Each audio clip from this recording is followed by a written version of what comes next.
Tetapi perlu kita ingat bahwa iblis belum dihukum, dan kita sebagai orang percaya belum menang, artinya belum menggenapi kuota corpus delicti.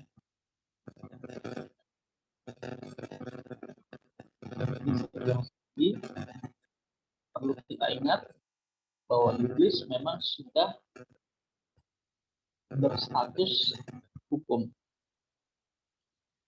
tapi iblis belum dihukum, dan kita sebagai orang percaya belum menang.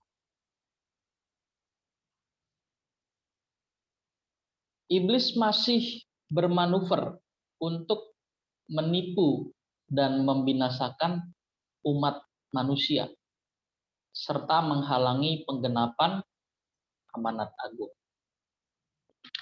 Di dalam 1 Petrus 5 ayat yang ke-8 dikatakan, sadarlah dan berjaga-jagalah, lawanmu si iblis berjalan keliling sama seperti singa yang mengaum-ngaum dan mencari orang yang dapat ditelannya.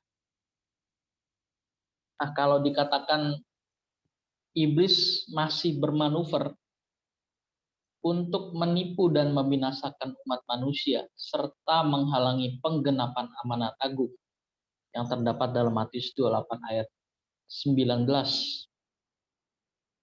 Mengapa iblis menghalangi penggenapan amanat agung? Nah, kita lihat dulu apa isi amanat agung. Amanat agung kita buka dulu deh, Matius 28 ayat yang ke-18.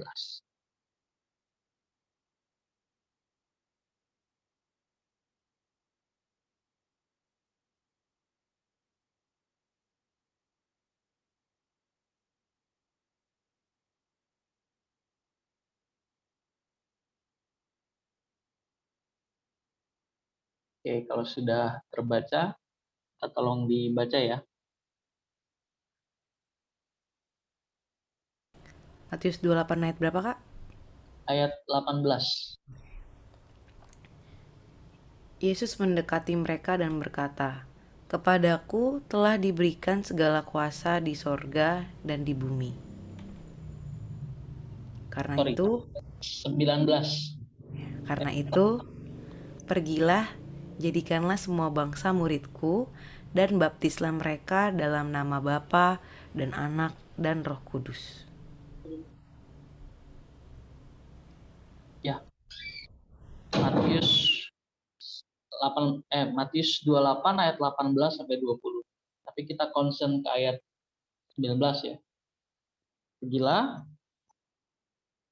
jadikanlah semua bangsa muridku dan baptislah mereka dalam nama Bapa dan Anak dan Roh Kudus. Intinya adalah menjadikan setiap orang pilihan itu sebagai murid. Nah, kenapa iblis menghalangi penggenapan amanat? Jelas, supaya memperlambat hari penghukuman. Karena cepat atau lambatnya kedatangan Tuhan sebetulnya ditentukan oleh genapnya jumlah corpus delicti, yaitu orang-orang pilihan yang telah mencapai kesempurnaan dan membuktikan bahwa iblis bersalah. Iblis itu tidak takut dengan manusia baik. Iblis tidak takut dengan manusia yang religius atau taat menjalani rutinitas agama. Iblis hanya gentar dan takut kalau orang percaya menjadi serupa dengan Tuhan Yesus atau menjadi corpus delicti. Inilah yang disebut sebagai kemenangan dalam peperangan melawan iblis. Jadi kalau orang percaya belum menjadi corpus delicti, belum menang. Belum bisa disebut sebagai kemenangan. Maka kita harus mengenali betul siapa musuh kita dalam peperangan rohani, supaya kita tidak terpecah. Saya mengutip sebuah quote ya, sebuah kutipan dari buku Seni Berperang ala Sun Tzu. Tertulis begini, bila tahu kekuatan musuh dan juga tahu kekuatan diri sendiri, 100 kali perang tidak akan menemui bahaya. Bila tidak tahu kekuatan musuh dan tidak tahu kekuatan diri sendiri, setiap kali perang pasti bisa sangat berbahaya akibat fatal.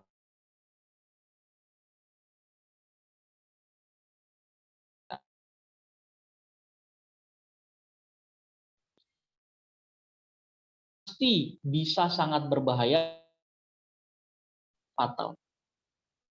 Asumsi perang ya. Ini bukunya sangat terkenal. Nanti silakan yang tertarik untuk mendalami, nama bukunya Strategi Perang ala Sun Tzu. Jadi perkataan dia ini betul, benar. Saya setuju. Kenapa? Kalau kita tidak tahu siapa musuh kita tidak tahu kekuatan musuh kita juga tidak tahu siapa kita tidak tahu kekuatan, pasti fatal. Pasti.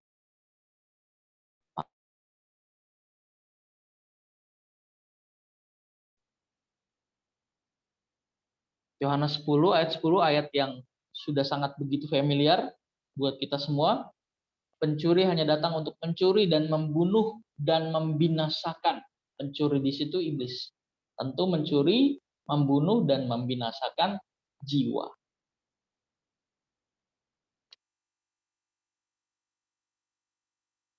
Apa implikasi dari perkataan Sun Tzu ini? Nah, sebetulnya banyak orang Kristen menganggap lemah kuasa musuh, menganggap lemah kuasa si iblis, karena merasa bahwa iblis sudah dikalahkan oleh Tuhan Yesus di atas kayu salib, sehingga tidak lagi berdaya. Nah, ini sebetulnya adalah kecerobohan yang menjadi awal dari kekalahan. Tadi di awal saya mengatakan kalau iblis itu memang sudah statusnya kalah. Tapi ingat, iblis belum dihukum. Dan kita sebagai orang percaya belum menang. Iblis masih bermanuver. Nah, saya rasa ada kisah menarik yang bisa menjadi gambaran ya, betapa pentingnya memiliki sikap waspada dan berjaga-jaga. Kita lihat cerita tentang cuplikan singkat dari film Troya. Tadi saya sudah kirimkan linknya, bisa tolong ditampilkan.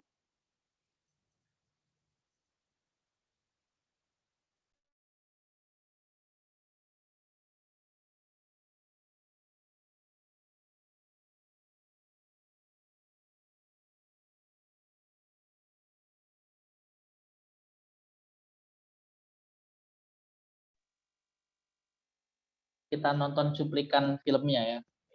Barangkali 3 menit, 2 menit, 3 menit.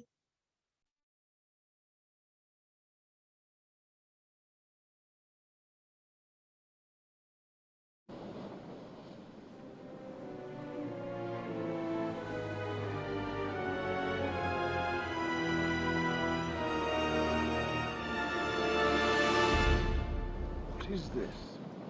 An offering to Poseidon. The Greeks are praying for a safe return home. I hope the sea god spits in their offering. Lets them all drown at the bottom of the sea. This is a gift. We should take it to the temple of Poseidon. I think we should burn it. Burn it, my prince. It's a gift to the gods. Father, burn it.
Oke, filmnya agak sedikit gelap ya, kayak film Batman ya. Semoga tadi terlihat, paling tidak dapat gambaran ya. Nah, tadi kita telah menyaksikan cuplikan singkat dari film Troya. Tahukah kita tentang kisah kuda Troya? Saya jelaskan lagi secara singkat, mungkin yang tadi, ini film apa sih? Ini sebenarnya cerita tentang apa sih? Oke. Jadi ada kisah bangsa Akaya, orang-orang Yunani, yang menyerang kota Troya dengan membangun sebuah kuda kayu raksasa yang diisi oleh beberapa prajurit mematikan. Pasukan Yunani kemudian meninggalkan kuda itu, lalu pura-pura pergi meninggalkan Troya. Jadi mereka membuat sebuah kuda raksasa kayu besar, lalu meninggalkan kuda tersebut di depan pintu gerbang orang-orang Troya, kota Troya. Lalu pasukan Troya melihat itu sebagai kekalahan pasukan Yunani. Jadi pasukan Troya yang melihat pasukan Yunani mundur dan mengira mereka telah menyerah. Sehingga kuda raksasa itu dikira sebagai pernyataan kekalahan dari Yunani. Orang-orang Troya membawa kuda itu ke dalam kota mereka dan merayakan kemenangan. Nah, malam harinya ternyata di dalam kuda itu ada berisi beberapa prajurit elit ya, prajurit mematikan ya. Malam harinya para prajurit yang bersembunyi di dalam kuda tersebut keluar dan membuka pintu gerbang kota Troya. Jadi kota Troya ini punya sistem benteng yang hebat, sulit ditembus.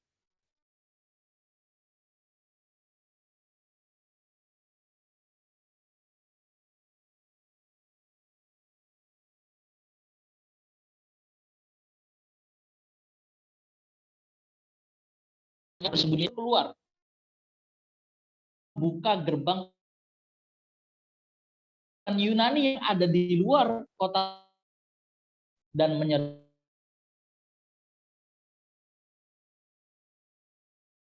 Istilah kuda Troya itu ada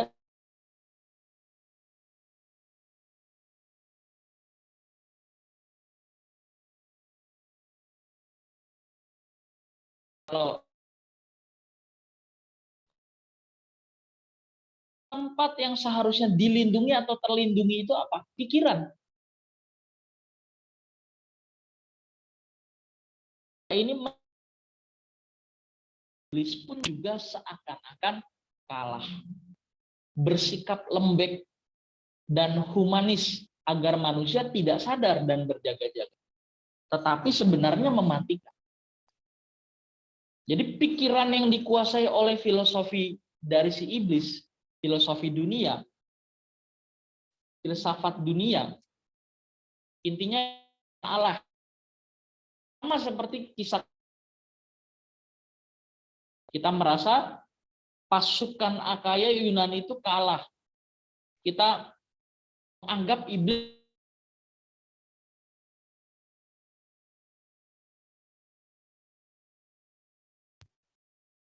Nah, tadi di awal juga sudah kita singgung 1 Petrus 5 ayat 8 ya, tentang hal berjaga-jaga. Iblis itu sama seperti singa yang mengaum-ngaum yang sedang mencari mangsa untuk ditelan. Kita buka Yohanes 8 ayat 44. Yohanes 8 ayat 4. Ayat berapakah, maaf? 40 berapa? Ayat 44. Yohanes 8 ayat 44.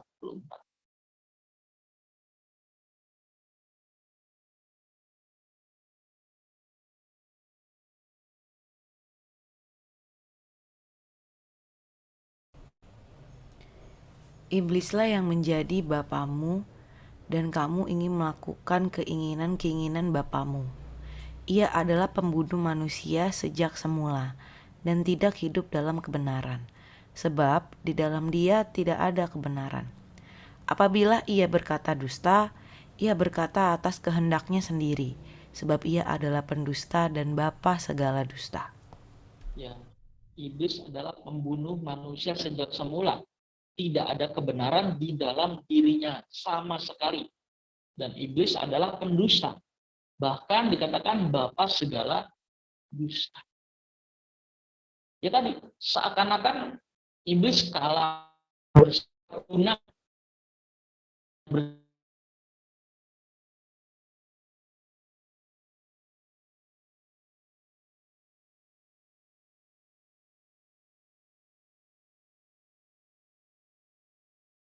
telah menyuntikkan filosofi atau cara pandang atau filsafat dunia atau bahkan agama.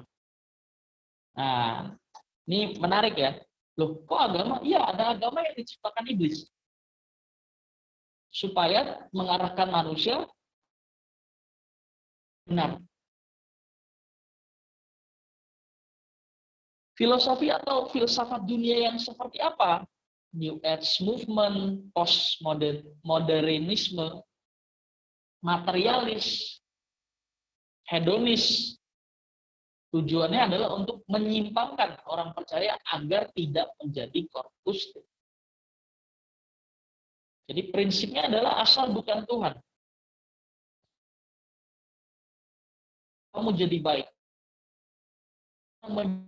Dalam ukuran di manusia religius, asal jangan. Tujuannya jelas, yaitu agar manusia disesatkan pikirannya dan binasa, atau paling minimal tidak menjadi korpus delikti. Iblis sudah menang. Menang di sini bukan menang iblis pasti akan menang ya. Menang di sini maksudnya menyesatkan manusia. Ingat, iblis itu lari dari kita bukan karena kita orang yang baik. Iblis lari dari kita bukan karena kita orang yang taat beragama atau menjalani rutinitas agama. Bahkan itu pun bila kita bahkan bila kita pun seorang Kristen. Kalau kita saja Kristen agama yang hanya fokusnya datang ke gereja rutin tetapi tidak mengerti esensi kebenaran, tidak mengerti Injil kebenaran murni, sehingga tidak diubahkan.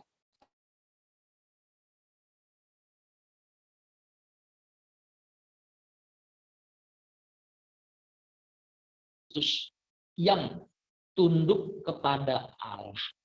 Nah, kita mesti buka nih ayatnya nih. Yakobus 4 ayat 7.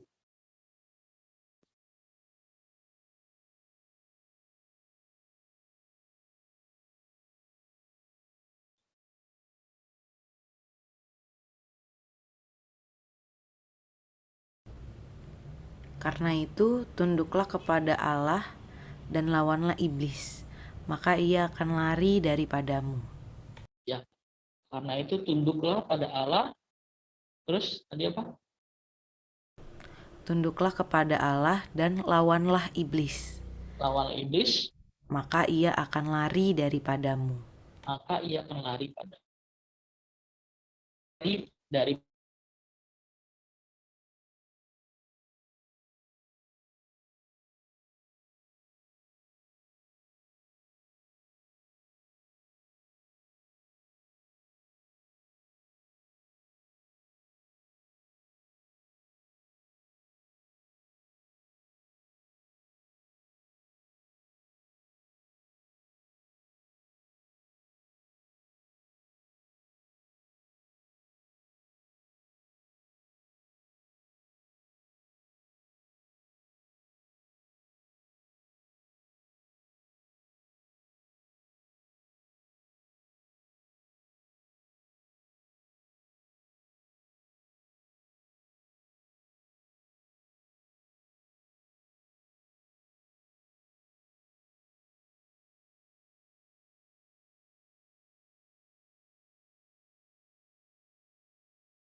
Aduh, sinyalnya parah banget ini.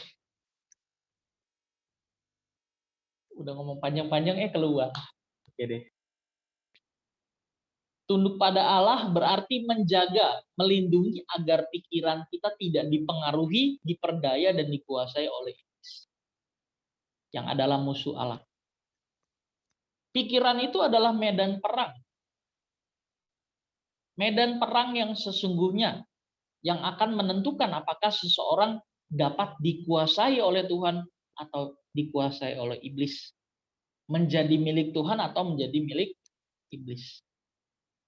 Nah, Rasul Paulus di dalam tulisannya 2 Korintus 10 ayat 5 mengatakan bahwa dirinya menahan segala pikiran dan menaklukkannya kepada Kristus. Pikiran adalah sebuah tempat di mana terdapat pangkalan. Apakah pangkalan untuk Tuhan atau untuk musuh? Atau pikiran adalah sebuah tempat di mana terdapat pangkalan. Apakah itu pangkalan untuk Tuhan atau untuk iblis? Itulah sebabnya firman Tuhan mengatakan agar kita selalu menjaga pikiran dengan segala penuh kewaspadaan. Amsal 4 ayat 23. Oke, kita buka dulu.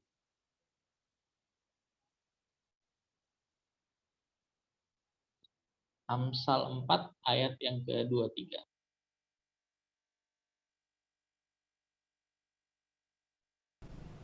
Jagalah hatimu dengan segala kewaspadaan, karena dari situlah terpancar kehidupan.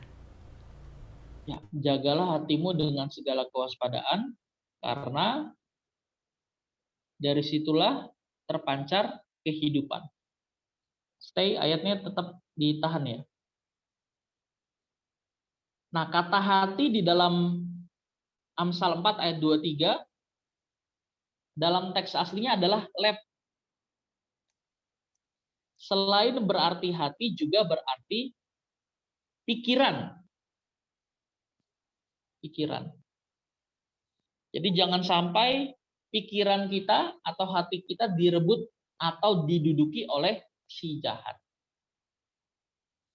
Nah, iblis itu adalah pribadi yang sangat licik dan cerdas. Sehingga hanya oleh kebenaran firman Tuhan yang murni, manusia dapat mengenali dan menghindar dari tipuan-tipuannya. Orang yang tidak memberi diri belajar firman yang murni secara intens, secara memadai atau mencukupi, pasti tidak memiliki kecerdasan roh. Sehingga tidak bisa membedakan mana teman, mana lawan. Mana yang berasal dari Tuhan, mana musuh. Jadi prioritas utama kita sebenarnya adalah belajar kebenaran firman Tuhan yang murni.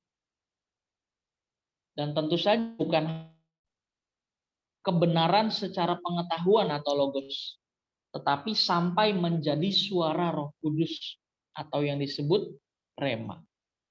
Sehingga pikiran dan perasaan kita menjadi tempat Tuhan dan bukan tempat iblis. Mazmur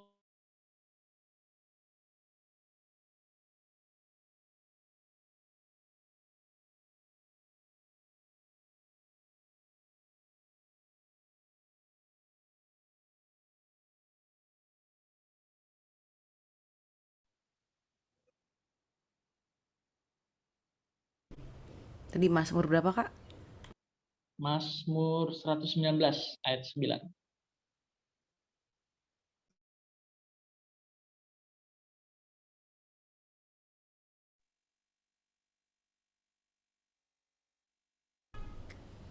Dengan apakah seorang muda mempertahankan kelakuannya bersih? Dengan menjaganya sesuai dengan firman-Mu.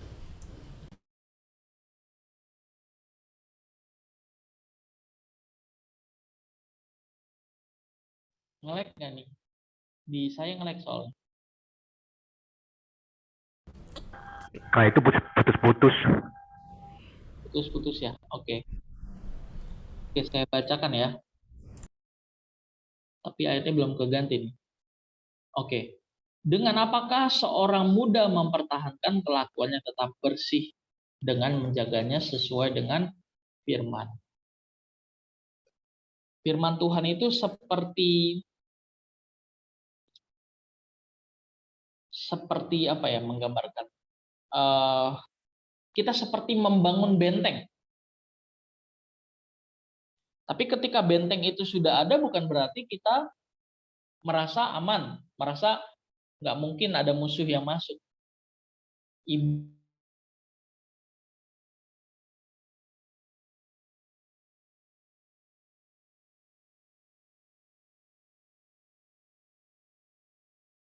Itu nggak bisa ditembus, sulit untuk ditembus, bahkan tidak bisa untuk ditembus.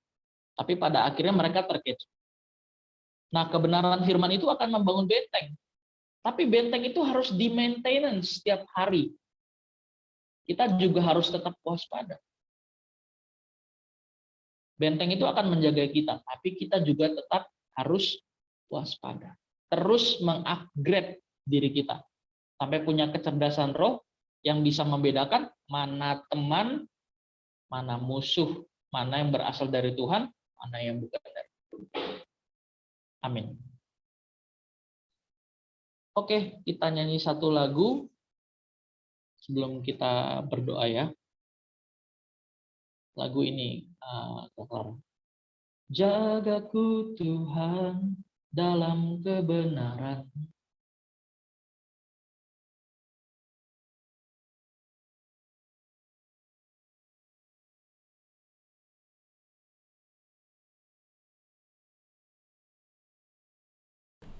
Dari awal ya, Kak?